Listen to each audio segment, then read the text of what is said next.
नेतृत्व महाराष्ट्राचे लोकप्रिय मुख्यमंत्री नामदार एकनाथ शिंदे साहेबांसाठी जोरदार टाळ्यांची दाद देऊया।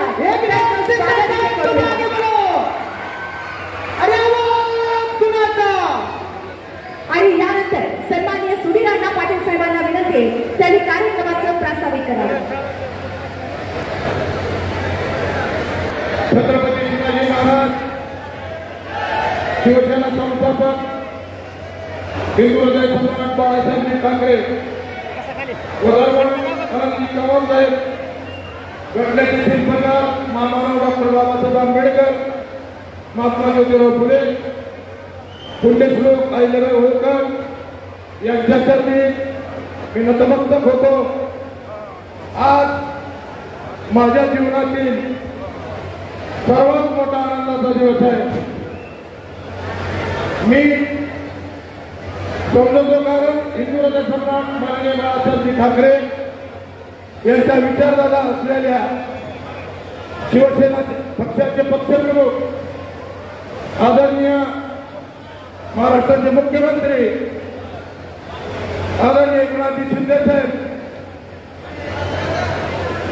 यांच्या हस्ते धाराशिव शहरामध्ये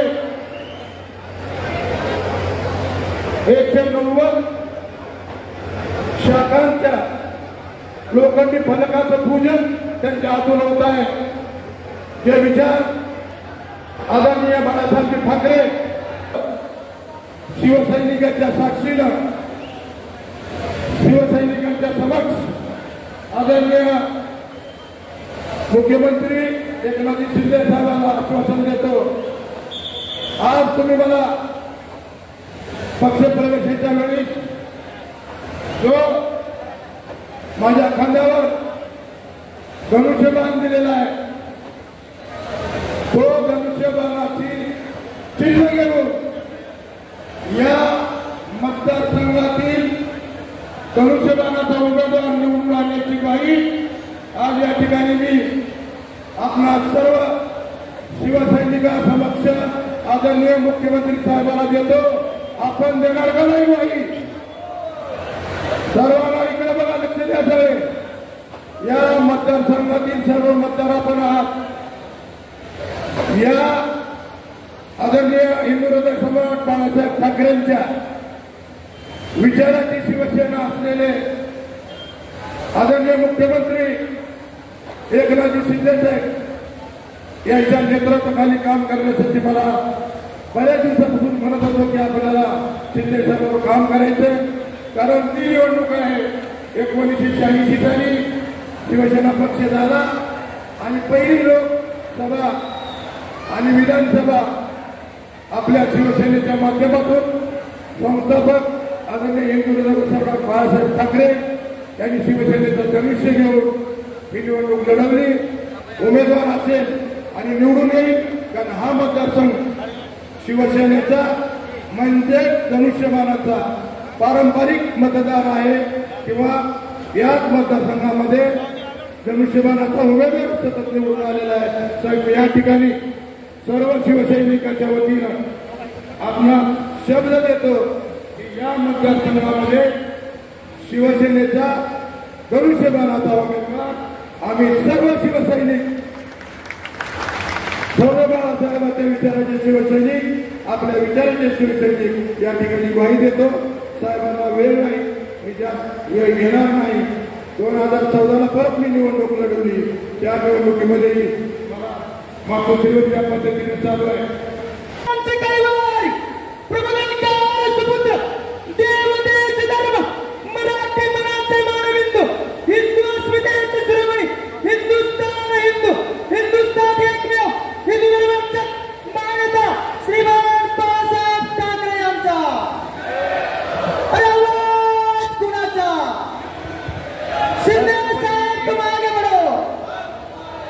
छत्रपती शिवाजी महाराज की जय भवानी।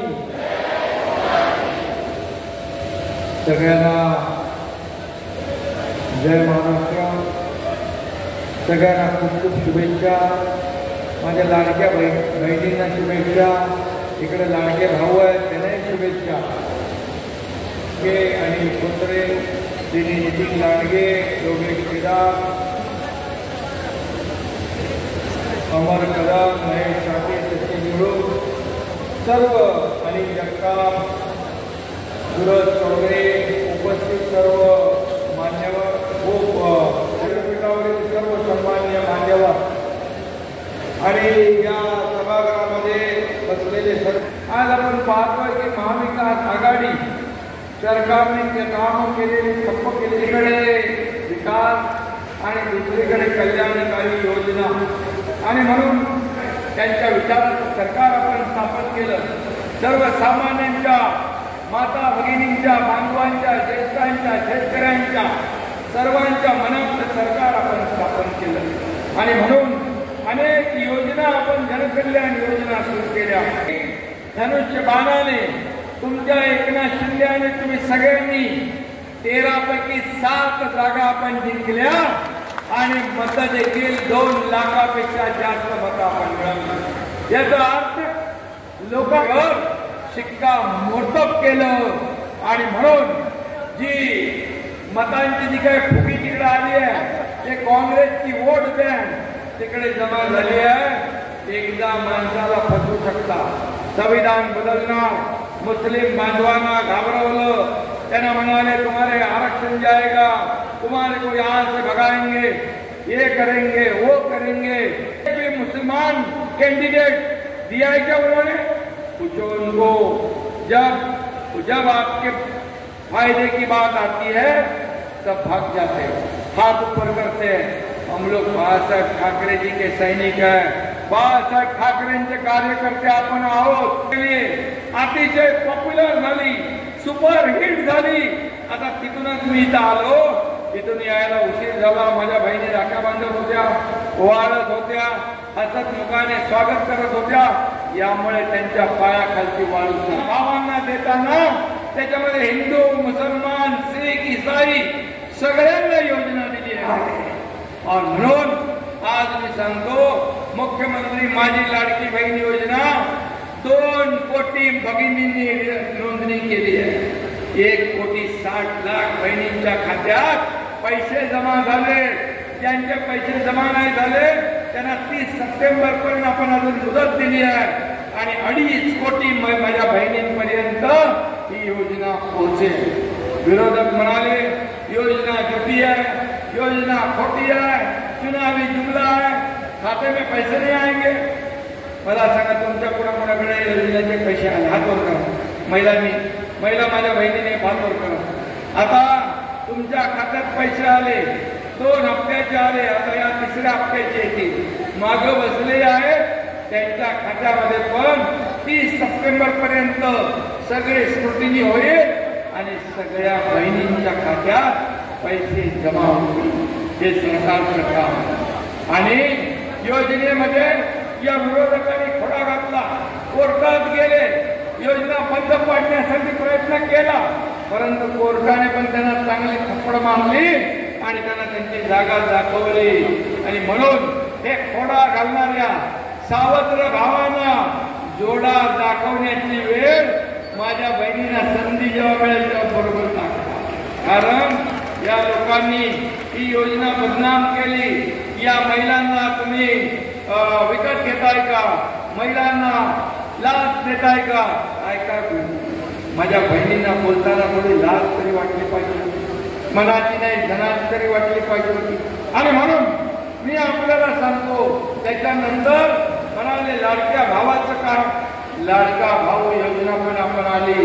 मुख्यमंत्री युवा प्रशिक्षण योजना 12वीला 6,000, डिप्लोमाला 8,000, डिग्रीला 10,000 रुपये प्रशिक्षण भत्ता देणार.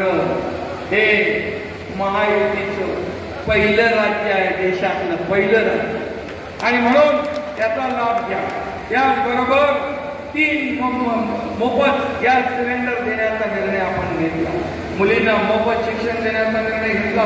डॉक्टर व्हायचं, इंजिनियर व्हायचं, वकील व्हायचं, जे काय व्हायचं त्यामधून मुलींना सरकार पैसे भरणार. माझे बांधव आहेत, शेतकरी आहेत, त्यांना 7.5 HP पंपाने जे शेती करतात त्यांचं वीज बिल माफ करण्याचा आपण निर्णय घेतला. आज वयोश्री योजना केली आहे. ज्येष्ठांना आपण 3000 रुपये त्यांच्या डीबीटी खात्यामध्ये जमा करणार. तीर्थदर्शन योजना आपण करणार. अशा अनेक योजना आपण केल्या. लेक लाडकी लखपती योजना केली. मुलीचा जन्म झाला 5,000, पहिलीत गेली 6,000, पाचवीत गेली 7,000, 11वीत गेली 8 लाख आणि 18व्या वर्षी 1 लाख रुपये त्या मुलीच्या खात्यात जमा करण्याची योजना. या योजना या योजना सर्वसामान्य लोकांसाठी आहे आणि म्हणून या योजना लोकांपर्यंत पोहोचल्या पाहिजे, घराघरामध्ये पोहोचल्या पाहिजे. म्हणून तुम्ही प्रयत्न केले पाहिजे. मी आपल्याला एवढंच सांगतो, आपण दिलेला शब्द पाळणारे लोक. आपण बाळासाहेबांच्या विचारासाठी सरकार सोडलं, सत्ता सोडली, परंतु काही लोकांनी बाळासाहेबांचे विचार सोडून खुर्ची पकडली. त्यांना जनतेने धडा शिकवला आणि जेव्हा हा एकनाथ शिंदे सर्वसामान्य शेतकऱ्याचा मुलगा, सर्वसामान्य कुटुंबाचा मुलगा मुख्यमंत्री होतो, तुम्हाला मळमळ होते, जळजळ होते, रोज आरोप करता सरकार पडणार, सरकार पडणार, मुख्यमंत्री बदलणार. देव पाण्यात बुडवून ठेवले, परंतु जोपर्यंत जनता माझ्या बरोबर आहे तोपर्यंत मला कसलीही चिंता नाही. चिंता नाही. सत्ता येते पण बाळासाहेब म्हणायचे सत्ता येते जाते, सत्ता जाते, पण नाव एकदा गेलं की ते पुन्हा येत नाही. आणि म्हणून शिवसैनिकांचं खच्चीकरण, धनुष्यबाण तुम्ही घाण टाकला तो सोडवण्यासाठी आणि शिवसेना वाचवण्यासाठी या बाळासाहेबांच्या सैनिकाने, आनंद दिघे साहेबांच्या सैनिकाने उठाव केला, सरकारच्या विरुद्ध बाहेर पडला आणि ह्या राज्यामध्ये सर्वसामान्य जनतेचं सरकार आणलं. आणि म्हणून जिकडे आपण जातोय तिकडे जनतेचा उत्स्फूर्त असा प्रतिसाद, आशीर्वाद आणि सगळं पाठिंबा या ठिकाणी मिळतोय. आणि म्हणूनच मी आपल्याला एवढंच सांगेन की ही जी काही शेतकऱ्यांची योजना 6,000 रुपये आपण देतो, 6,000 रुपये मोदीजी देतात, 12,000 रुपये वर्षाला शेतकऱ्यांच्या खात्यात जमा करणार हे पहिलं राज्य आहे. 1 रुपयामध्ये पीक विमा देणार हे पहिलं राज्य आहे. म्हणजे आपण सगळ्यांचा विचार केला. जन्माला आलेल्या मुलीपासून, माझ्या लाडक्या बहिणीपासून, लाडक्या भावापासून, ज्येष्ठापासून, शेतकऱ्यापासून, कामगारांपासून, घरकाम करणाऱ्या माझ्या बहिणीपासून तिला एक भांडी कुंडी सगळं देणारी एक योजना, कामगारांना किट देणारी योजना आहे. ते सगळं जे आहे हे सरकार कुणासाठी? या सरकारचा उपयोग या सर्वसामान्य माझ्या जनतेच्या जीवनामध्ये बदल घडवण्यासाठी झाला पाहिजे आणि त्याला त्याची जाण असणारा मुख्यमंत्री पाहिजे. आणि म्हणून आज महायुती म्हणून आपण जे काम करतोय आणि एकीकडे आपण पाहतोय की फक्त मतांसाठी, फक्त सत्तेसाठी, फक्त सत्तेच्या खुर्चीसाठी ज्यांनी बाळासाहेबांचे विचार सोडले त्यांना तुम्हाला या निवडणुकीमध्ये धडा शिकवायचा. मला सांगा, शिकवणार की नाही? ज्यांनी बाळासाहेबांचे विचार सोडले त्यांना तुम्ही त्यांची जागा दाखवण्याची संधी आपल्या हातात आहे. लोकसभेला आपण दाखवली. आणि म्हणून आज मी आपल्याला एवढं सांगतो, संविधान बदलणार, संविधान बदलणार, घटना बदलणार, रिझर्वेशन जाणार अशी बोंबाबोंब करणारे त्यांना मी सांगू इच्छितोय, जब तक सूरज चांद रहेगा बाबा साहेब का संविधान नहीं बदलेगा, बाबा साहेब का नाम नहीं बदलेगा. आणि म्हणून आज आरक्षण बदलणं, आरक्षण जाणार म्हणून खोटं बोलून खोट्याच्या माती गोटा. आणि म्हणून हे निवडणुकीमध्ये आपल्याला दिसेल आपण केलेली कामं लोकांपर्यंत आपण पोहोचवली पाहिजे. आपण शेतकऱ्यांना मदत केलेली 16,000 कोटी रुपये, अतिवृष्टी, अवकाळी, बगारपीक 16,000 कोटी रुपये. आता आणि आता कालच केंद्र सरकारने या ठिकाणी कांदा निर्यातीवरचं किमान शुल्क रद्द करण्याचा निर्णय घेतला, कांदा नियंत्रण मुक्त केला आणि त्याचबरोबर सोयाबीनचं जे तेल आहे इम्पोर्ट होतं त्याच्यावर इम्पोर्ट ड्युटी वाढवली आहे. त्यामुळे सोयाबीनचा भाव वाढेल, कांद्याचा भाव वाढेल, कापसाचा भाव वाढेल आणि माझ्या शेतकऱ्यांच्या जीवनामध्ये एक आनंदाचे दिवस येतील. आणि म्हणून मी आपल्याला एवढं सांगतो की गेल्या आठवड्यात मी मुख्यमंत्री माझी लाडकी बहीण कुटुंब भेट या भाऊ हा शब्द मला मोठा आहे आणि भाऊ हा शब्द जिव्हाळ्याचा आहे आणि म्हणून माझ्या संपूर्ण महाराष्ट्र सांगतो हा शब्द देणारा आणि शब्द पाळणारा मुख्यमंत्री आहे. फक्त तुम्ही सर्व कार्यकर्त्यांनी आज एकनाथ शिंदे बनून तुम्ही घराघरात जायचंय, मुख्यमंत्री बनून घराघरात जायचंय, या योजना सांगायच्या, योजना समजावायच्या. तुम्ही घ्यायला जाता, तुम्ही घ्यायला नाही, तुम्ही योजना सांगायला जाता आणि त्यामुळे मी आपल्याला एवढं सांगतो की आज आपण लोकांना द्यायची वेळ आलेली आहे आणि म्हणून आपल्या योजनेचा लाभ घेण्यासाठी युवा वर्ग, शेतकरी, गरीब आणि या महिला भगिनी या प्रमुख घटकांसह साऱ्या महाराष्ट्राच्या हितासाठी आपण रात्रंदिवस प्रयत्न करतोय. त्यांना बळ देण्याचं काम हे कार्यकर्त्यांचं आहे आणि करणारे लोक महाविकास आघाडीचे आहे, त्यांना त्यांची जागा दाखवायची आहे आणि म्हणून मी आपल्याला एवढंच सांगतो आज दिवस रात्र एक करा.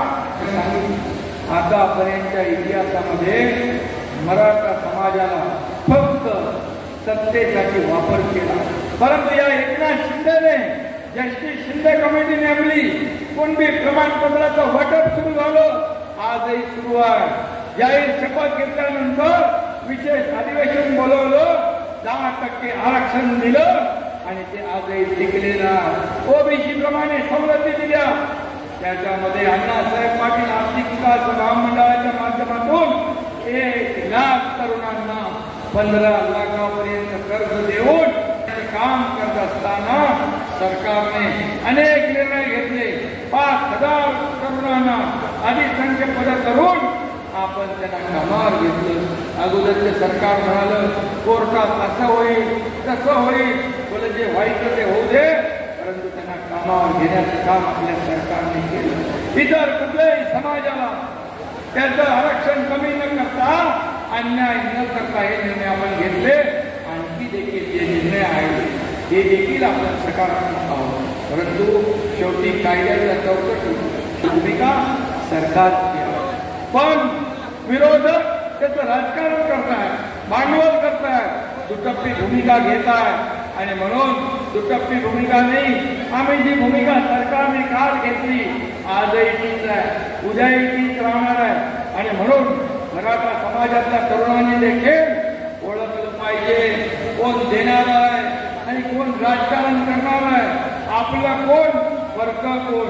दुटप्पी भूमिका घेणाऱ्यांना मी एकच सांगतो, तुम्ही जाहीर भूमिका घ्या, जे काय असेल ते जाहीर घ्या, कोटाचे इकडे एक बाहेर एक, अशा प्रकारची भूमिका आमची नाही. आणि म्हणून सर्वांना माझी विनंती आहे की यामध्ये जे आतापर्यंत कधी न झालेल्या योजना, कधी न घेतलेले निर्णय आपल्या सरकारने घेतले, याची देखील प्रत्येकाने जाणीव ठेवली पाहिजे. बाजूने बोलणारे लोक आज दिल्लीचे राहुल गांधी विदेशात जाऊन आरक्षण रद्द करण्याच्या गप्पा करतात, संविधानाचा अपमान करतात, घटनेचा अपमान करतात. भाऊ कार्यक्रमाला विरोध केला आणि गणपतीची मूर्ती पोलीस गाडीमध्ये भरून आपण धडा शिकवणार की नाही हा माझा विषय आहे. आणि म्हणून ज्यांनी गणपती बाप्पाला अटक केली, ज्यांना गणपती बाप्पाचा उत्सव बंद केला, ज्यांनी आरक्षणाला विरोध केला विदेशात जाऊन, ज्यांना देशाची बदनामी केली, त्या काँग्रेसला या राज्यातून हद्दपार केलंच पाहिजे, देशातून हद्दपार केलं पाहिजे. कारण आरक्षण रद्द करणं हा घटनेचा अपमान बाबासाहेबांनी केला. शेतकऱ्यांसाठी केल्या आणि म्हणून डबल इंजिन सरकार जे आहे त्या डबल इंजिनच्या सरकारचं आज आपण या ठिकाणी राज्याला पुढे नेतो आणि म्हणूनच आज आरोग्यासाठी योजना केली, आपणही केली, केंद्राने केली, सगळ्यांनी खरे चेहरे जे आहेत ते ओळखण्याचं काम केलं पाहिजे. 2.5 वर्षात घरात बसलेलं सरकार आणि 2 वर्ष लोकांच्या दारात जाऊन काम करणारं सरकार आपल्याला लोकांपर्यंत पोहोचवायचं. फेसबुक लाईव्ह होऊन सरकार चालत नाही, फेस टू फेस काम करावं लागतं, लोकांच्या सुखदुःखामध्ये जावं लागतं, शेतकऱ्यांच्या बांधावर जावं लागतं, तिरकाळवाडीचा गड चढावा लागतो. त्याला हिंमत लागते, त्याला धाडस लागतं, त्याला मनगटात ताकद लागते. तुम्ही ताकद वाढवली, 1,500 ते 2,000 होती, 2,000 ते 2,500 होती, 2,500 ते 3,000 होती. तुम्हाला देताना सरकार हा काकडता घेणार नाही, कारण शेवटी माझ्या लाडक्या बहिणींना आम्हाला लखपती झालेलं बघायचं आहे, लखपती झालेलं बघायचं आहे. आणि माझ्या लाडक्या भावांना देखील या ठिकाणी प्रत्येकाच्या हाताला काम आणि हाताला काम देणारे हात तयार करायचे आहे. आणि त्यासाठी आपण एकजुटीने येणारी महायुतीची लढाई, येणारी विधानसभेची निवडणूक महायुती म्हणून ताकदीने लढायची आहे, ताकदीने जिंकायची आहे. आणि पुन्हा एकदा महायुतीचा भगवा झेंडा डौलाने फडकवायचा आहे. हा संकल्प आज करू, हा निर्धार करू. धन्यवाद. जय हिंद, जय महाराष्ट्र. पाटील साहेब यांच्या वतीने मुख्यमंत्री साहेबांच्या शुभ हस्ते इथे सन्मानित करण्यात येत आहे. येणाऱ्या 17 सप्टेंबरला मराठवाडा मुक्ती संग्राम दिन आहे आणि त्याच उद्देशाने आजच्या या मेळाव्याप्रसंगी सन्माननीय मुख्यमंत्री साहेबांच्या शुभ हस्ते मराठवाडा मुक्ती संग्रामातील स्वातंत्र्य सैनिकांना या ठिकाणी सन्मानपत्र देऊन इथं सन्मानित करण्यात येत आहे. आजच्या या शिवसैनिकांचा हा मेळावा इथं संपन्न होतोय. मगाशी चाल्यावर सन्माननीय मुख्यमंत्री साहेबांच्या शुभ हस्ते 190 शाखा आज संपूर्ण धाराशिव कळंब भागामध्ये स्थापित आहे आणि या शाखेचं उद्घाटनही आजच्या या सोहळ्याच्या निमित्ताने इथं झालेलं आहे. आणि यानंतर मराठवाडा मुक्ती संग्रामातील स्वातंत्र्य सेनानींना सन्मानपत्र देऊन त्यांच्या कार्याचा गौरव, त्यांच्या कार्याला सलाम सन्माननीय मुख्यमंत्री साहेबांच्या उपस्थितीमध्ये आपण इथे करणार आहोत. या ठिकाणी मान्य महाराष्ट्राचे लाडके मुख्यमंत्री एकनाथजी शिंदे साहेब यांच्या शुभ हस्ते काही पक्ष प्रवेश या ठिकाणी होत आहेत. लिमराज डुकरे भवानी ग्रुप 178 सर्व शाखा आज शिवसेनेमध्ये विलीन करत आहेत. लिमराजी डुकरे यांचा या ठिकाणी प्रवेश होत आहे. या ठिकाणी विद्यार्थी सेनेचे जिल्हा प्रमुख श्रीकांत देशमुख यांचा देखील पक्ष प्रवेश या ठिकाणी होतोय. माजी जिल्हा परिषद सदस्य उबाटा सुषमाताई पाटील देशमुख यांचाही या ठिकाणी पक्ष प्रवेश होतो. आणि यानंतर सन्माननीय मुख्यमंत्री साहेब आपल्या सर्वांची रजा घेत आहेत. मी पुन्हा संपूर्ण धाराशिव कळंब विधानसभा मतदारसंघाच्या वतीने सन्माननीय मुख्यमंत्री साहेबांचे राज्यात उपस्थित असलेल्या सर्वच नेते मंडळी, पुढारी मंडळी आणि सर्वच आमच्या निवडणूक मान्यवरांचे आजच्या या कार्यक्रमाच्या संयोजक समितीच्या वतीनं आम्ही मनपूर्वक आभार व्यक्त करतोय. आणि यानंतर सन्माननीय मुख्यमंत्री साहेबांच्या उपस्थितीमध्ये जे पक्ष प्रवेश या ठिकाणी झालेले आहे अशांचा सन्मान इथं संपन्न होतोय. पक्ष प्रवेश करणाऱ्या सन्माननीय अशा हजारोंच्या संख्येनं या शिवसेना पक्षात पक्ष प्रवेश करणाऱ्या प्रातिनिधिक स्वरूपातील नेते मंडळींचा यथोचित सन्मान त्यांचा शिवसेना पक्षामध्ये सन्माननीय मुख्यमंत्री नामदार एकनाथभाई शिंदे साहेब यांच्या शुभ हस्ते या पक्षामध्ये त्यांचं स्वागत होतंय, त्यांचा यथोचित सन्मान होतोय. दिलेला प्रत्येक शब्द पूर्ण करणारं नेतृत्व आदरणीय नामदार एकनाथभाई शिंदे साहेब. बालाजी लाटे सरपंच व सहकारी उभारणी गट बोर्डा अरुण मासाळ जिल्हा परिषद विभाग प्रमुख संस्थापक पवनराजे मित्र मंडळ शांभाऊ कुलकर्णी धाराशिव माजी नगरसेवक उपळी कैलास मुंडे व सहकारी देवदानरा बोंदर येरमाळा महेश बारकुल धीरज कवडे व सहकारी चोरागडी गणेश शिंदे नवनाथ भोसले व सहकारी कळम सिद्धेश्वर शिंगणापुरे संतोष कवडे व सहकारी महाराष्ट्र राज्याच्या विकासासाठी अनेक विधायक असं कार्य करणारे महाराष्ट्र राज्याचे खरेतर सक्षम लोकप्रिय मुख्यमंत्री नामदार एकनाथभाई शिंदे साहेबांनी उपस्थित राहा या मेळाव्याला संबोधित केलं. सर्व शिवसैनिकांच्या मनगटात वर केलं की सन्माननीय सुधीर अण्णांच्या वतीनं मी आपल्या सर्वांना विनंती करते.